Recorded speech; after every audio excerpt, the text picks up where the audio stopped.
Assalamualaikum warahmatullahi wabarakatuh. Sebelumnya perkenalkan, saya Nabila Putri Nur Fitri Setiawan dengan NIM G0023118 dari kelompok B8. Jadi video ini merupakan video laporan praktik anatomi terakhir yang akan membahas mengenai beberapa hal. Oke, yang pertama kita akan bahas mengenai Brodmann area. Nah, jadi sebenarnya Brodmann area ini banyak banget nih teman-teman. Cuma di sini kita akan bahas beberapa yang umum aja kali ya. Jadi mulai aja, yang pertama dari area motorik primer. Jadi dia itu ada di Brodmann nomor 4 atau di gyrus praesentralis. Dia itu fungsinya adalah untuk mengontrol gerakan frontir wajah dan ekstremitas. Yang perlu diketahui bahwa area motorik primer ini bakalan berkaitan dengan tractus piramidalis. Terus ada area motorik sekunder. Kalau yang sekunder dia letaknya ada di Brodmann nomor 6 atau di gyrus postcentralis. Nah, dia fungsinya sama sih untuk mengendalikan gerakan frontir. Cuma yang perlu diingat bahwa kalau misalnya motorik primer tadi berkaitan dengan tractus piramidalis, kalau yang motorik sekunder dia bakalan berkaitan dengan tractus extrapiramidalis. Nah, kalau ada motorik berarti kan ada sensorik kan. Nah, kalau area sensorik primer dia letaknya ada di Brodmann nomor 3, 1, 2. Fungsinya ya sebagai sensori, dia akan mengenali sumber, kualitas, dan juga kuantitas dari suhu, nyeri, ataupun raba tekan yang kita rasakan. Terus ada yang namanya area gustatorik, dia ada di Brodmann nomor 43, fungsinya adalah untuk mengenali rasa melalui indera pengecapan. Terus ada area bicara, nah yang area bicara ini ada motorik dan sensorik. Yang motorik dia berada di Brodmann nomor 44 dan 45, yang fungsinya adalah untuk mengontrol aspek bicara motorik. Kalau yang bicara sensorik dia ada di Brodmann nomor 39, 40, dan 22. Dia bakalan berfungsi dalam pengolahan, pemahaman, dan juga interpretasi bahasa baik lisan maupun tulisan. Terus kalau tadi bicara ada juga area auditori. Nah, auditori ini dia ada yang primer dan sekunder. Yang primer itu dia ada di Brodmann nomor 41 dan 42. Dia fungsinya adalah untuk kemampuan menerima rangsangan suara. Kalau yang sekunder dia ada di nomor 22, fungsinya adalah untuk interpretasi dan juga asosiasi pendengaran. Terus yang visual, kalau visual juga sama, dia ada yang primer dan sekunder. Kalau yang area visual primer itu dia ada di Brodmann nomor 17 yang fungsinya ya untuk menerima rangsang cahaya. Terus ada juga area visual sekunder yang ada di Brodmann nomor 18-19, fungsinya adalah untuk persepsi visual kompleks seperti warna, gerak, maupun arah objek. Next adalah mengenai tractus piramidalis. Nah, tadi kan udah sempat kita singgung kan tractus piramidalis dan juga ada extrapiramidalis. Jadi yaitu gimana? Kita akan bahas lebih lanjut. Oke, jadi yang pertama dari tractus piramidalis dulu, dia itu si tractus ini adalah sekumpulan serabut saraf gitu. Dia tuh jaras yang akan berjalan dari area motorik primer dan juga sekunder alias area 4 dan 6 tadi. Terus dia akan menuju ke medula spinalis dan akan berakhir di cornu anterior medula spinalis. Nah, terus saat melewati decussatio piramidalis yang ada di medula oblongata, nanti dia tuh bakalan ada yang menyilang. Jadi serabut yang menyilang ke arah kontralateral itu adalah truncus corticospinalis lateralis, sementara yang tidak menyilang dia itu adalah tractus corticospinalis yang anterior. Jadi buat perjalanannya itu kan dia tuh berarti dari cortex cerebri, dia nanti bakalan ke crus posterior capsula interna, terus nanti dia bakalan ke bagian tengah dari mesencephalon, terus turun ke bawah ke bagian tengah dari pons, dan nanti dia bakalan melalui bagian ventral medula oblongata. Nah, nanti di medula oblongata itu dia kan ada yang namanya decussatio piramidalis. Nah, jadi dia nanti bakalan menyilang di situ. Yang menyilang kan tadi yang lateralis ya. Sementara kalau misalnya yang anterior dia tidak menyilang. Nah, nanti mereka itu bakalan berakhir di cornu anterior medula spinalis. Seperti itu. Sementara itu, tractus extrapiramidalis akan berfungsi sebagai pengendali aktivitas motorik yang dicetuskan oleh korteks motorik cerebri dan tractus piramidalis. Jadi singkatnya dia itu bakalan menunjang fungsi dari tractus piramidalis tadi. Nah, dia ini terdiri dari beberapa tractus. Yang pertama ada tractus vestibulospinalis yang berfungsi sebagai keseimbangan dan juga tonus otot. Terus ada tractus reticulospinalis ventrolateral yang berasal dari pons, dan ada tractus reticospinalis lateralis yang berasal dari medula oblongata, dan terakhir ada tractus tectospinalis yang berasal dari mesencephalon dan akan menuju ke medula spinalis.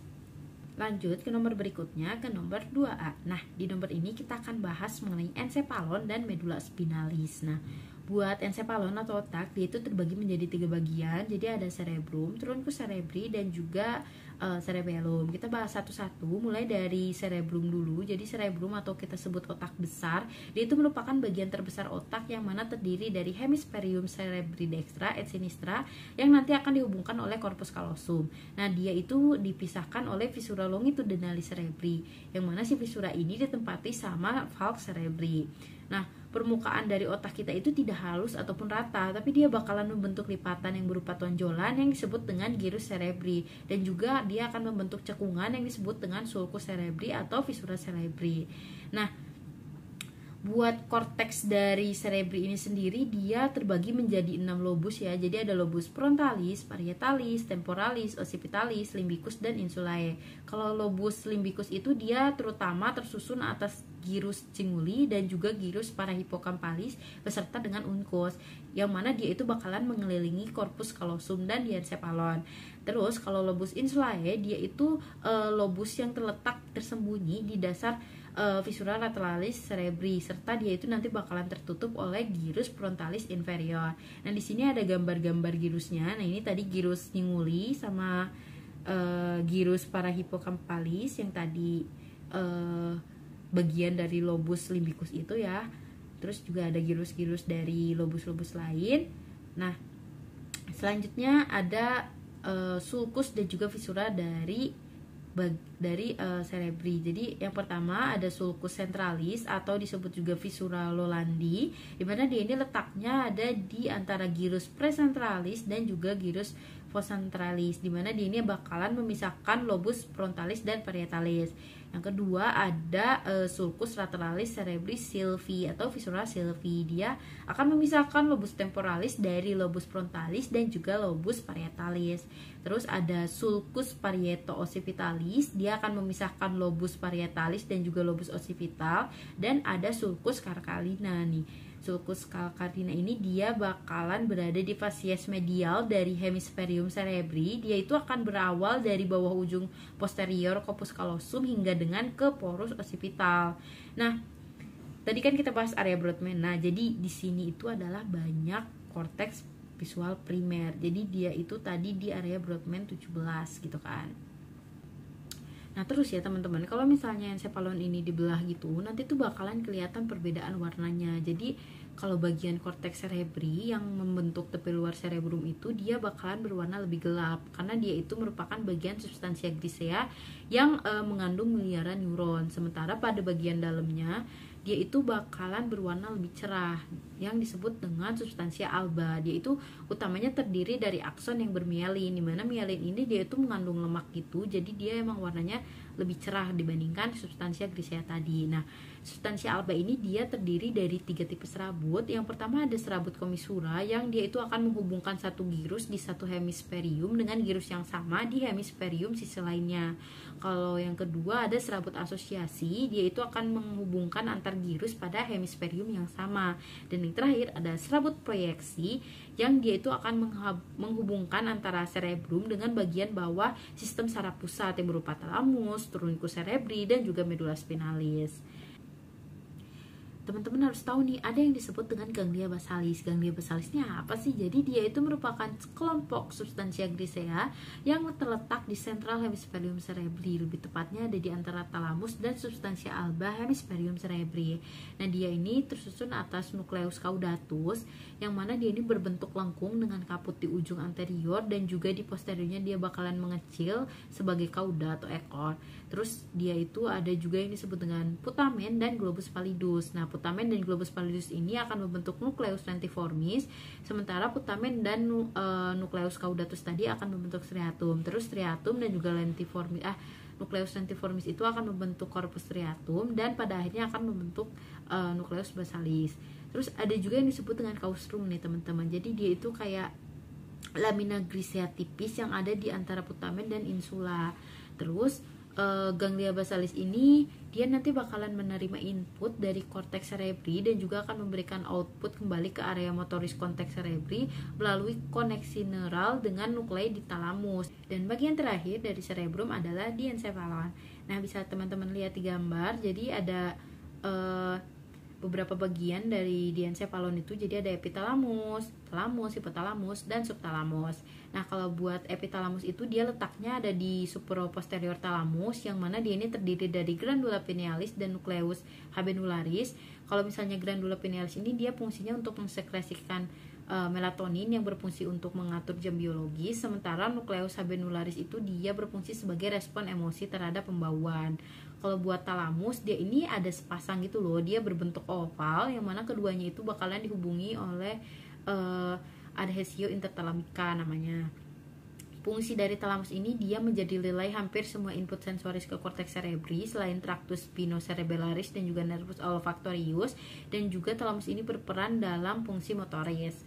Terus hipotalamus, kalau hipotalamus ini dia letaknya ada di bagian depan dan juga bawah dari talamus ya. Terus fungsinya tuh banyak banget.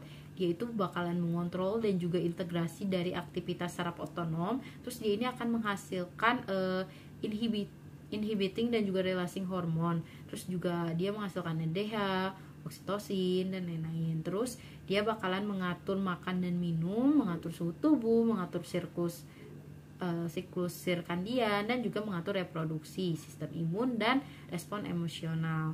Sementara yang terakhir adalah subtalamus, dia letaknya ada di antara tegmentum mesencephaly dan juga talamus bagian dorsal, yang fungsinya adalah untuk mengatur fungsi sensorik, motorik, dan retikuler. Terus ada truncus cerebri yang merupakan bagian selanjutnya dari encephalon. Nah, dia ini terdiri dari mesencephalon, pons, dan medula oblongata. Dia itu letaknya ada di fossa cranii posterior pada bagian basal occipital. Dia itu nanti bakalan berhubungan dengan cerebellum, dan sebagian besarnya itu akan ditutupi oleh cerebellum itu sendiri. Dan dia itu nanti ke arah kaudalnya itu dia akan berlanjut sebagai medula spinalis, tepatnya di bawah foramen occipital magnum. Ini ada gambar-gambar dari truncus cerebri. Jadi ini ada bagian mesencephalon. Gambarnya itu khas banget karena mirip sama Mickey Mouse katanya. Jadi ada yang disebut dengan pedunculus cerebri yang terdiri dari tegmentum mesencephaly dan juga oculus cerebri. Terus ada yang disebut dengan tectum mesencephaly, terus aqueductus mesencephaly, ada fossa intervendicularis, dan yang khas banget adalah substansia nigra yang berwarna paling gelap, yang dimana dia ini bakalan menghasilkan dopamin nih teman-teman. Terus bagian selanjutnya adalah pons. Nah, ini ada tampak anteriornya dan juga ada tampak posteriornya ya. Kalau misalnya di posterior ini ada sulcus limitans, terus ada sulcus medianus posterior, ada colliculus facialis, dan juga striae medullares. Dan terakhir ada medula oblongata. Kalau medula oblongata ini di anteriornya itu nanti bakalan tampak ada oliva, terus ada piramis, dan ada decussatio pyramidalis yang merupakan tempat dimana si tractus pyramidalis itu nanti menyilang. Nah, terus kalau misalnya bagian posteriornya itu nanti bakalan kelihatan ada sulcus medianus posterior, ada funiculus lateralis, ada fasciculus cuneatus, dan juga fasciculus gracilis. Lalu ini adalah bagian terakhir, yaitu cerebellum. Jadi cerebellum ini dia bagian-bagiannya tuh ada archicerebellum, dia itu pada lobus floccunodularis dan juga lingula, yang mana dia ini bakalan mengandung nucleus fastigius. Fungsinya adalah untuk keseimbangan.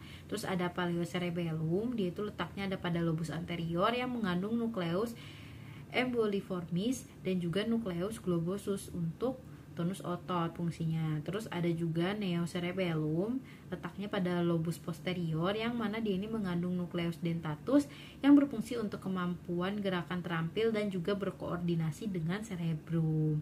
Terus juga ini di sampingnya ada gambar dari cerebellum yang udah dibelah gitu kan.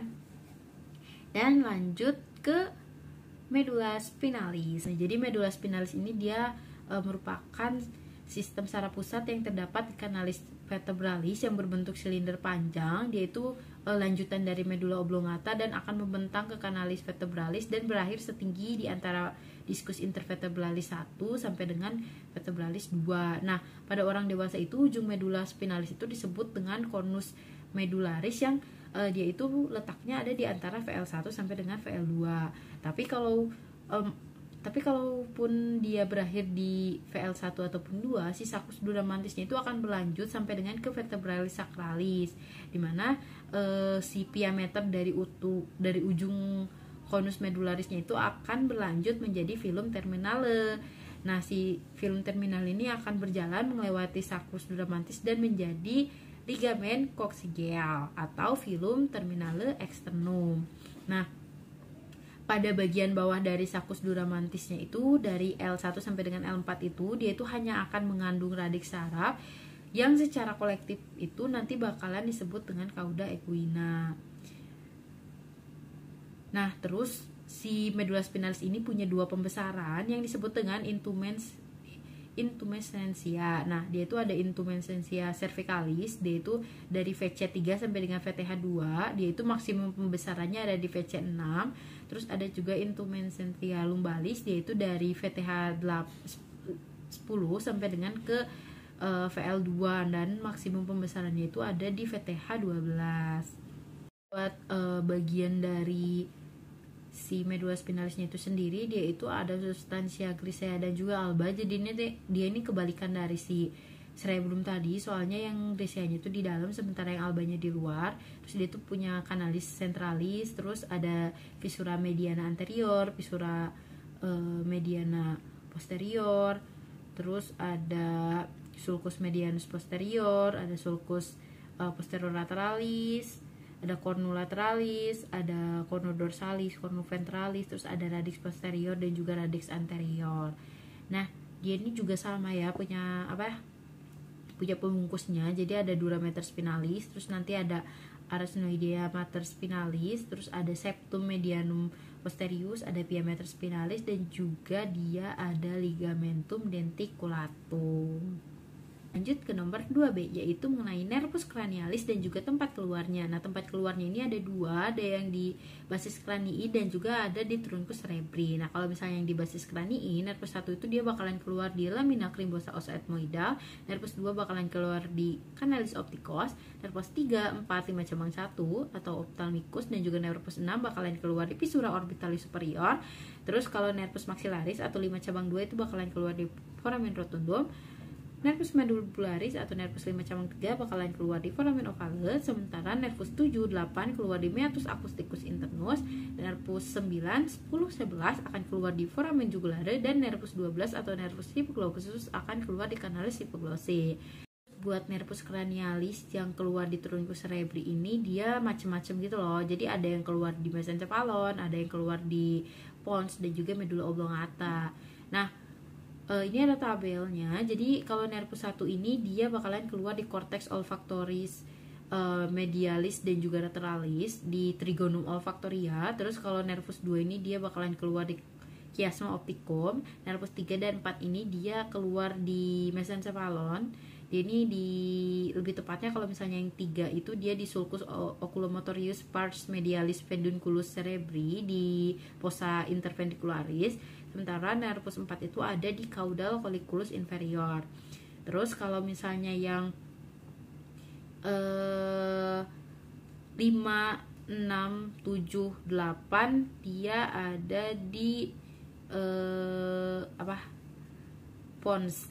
Dia keluarnya di pons. Kalau misalnya yang 5 itu di margo lateralis pons paroli, nervus 6 di sulcus bulbopontinus, nervus 7 dan 8 di angulus pontocerebralis. Sementara kalau yang nervus 9, 10, 11 dan 12 dia berarti keluar di medulla oblongata. Nah, yang 9, 10, 11 dia sama-sama keluar di sulcus posterolateralis, sementara yang nervus 12 dia keluar di sulcus anterolateralis. Lalu ada circulus arteriosus willisi. Jadi dia itu merupakan vaskularisasi cerebri yang terletak di bagian inferior dari cerebri. Nah, circulus arteriosus willisi ini dia itu perannya itu adalah untuk memberikan aliran darah kolateral antara sirkulasi anterior dan juga posterior dari otak.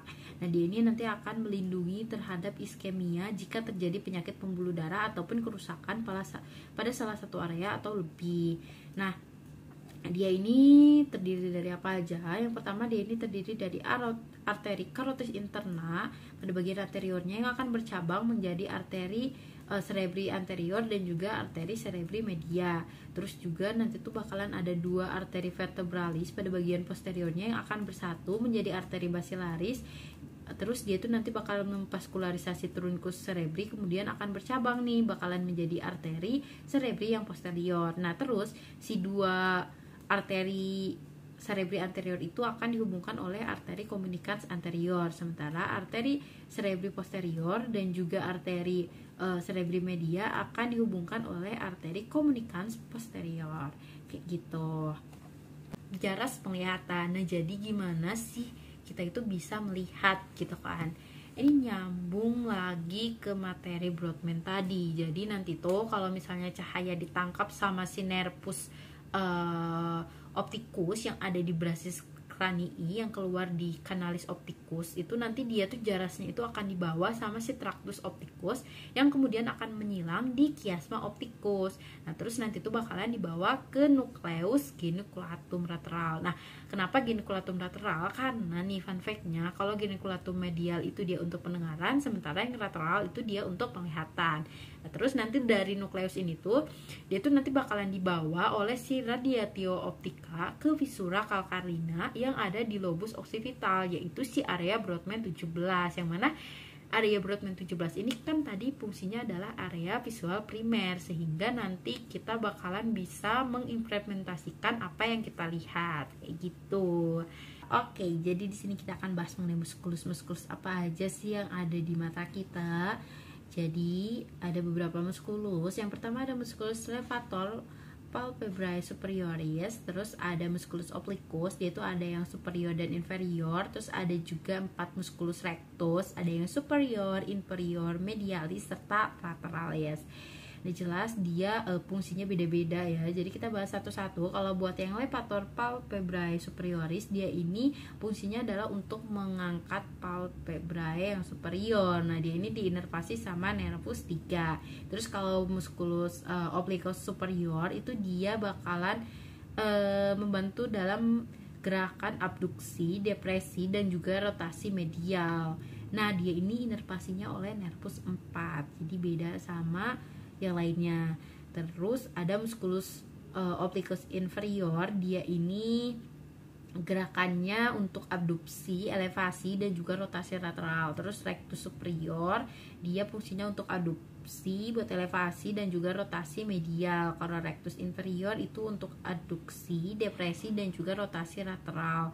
Serta rectus medialis itu untuk adduksi. Nah, muskulus-muskulus ini diinervasi oleh nervus 3, dan yang beda dari yang lain tadi kan obliquus superior dan juga ada rectus lateralis, di mana dia ini diinervasi sama nervus 6 dan fungsinya adalah untuk gerakan abduksi.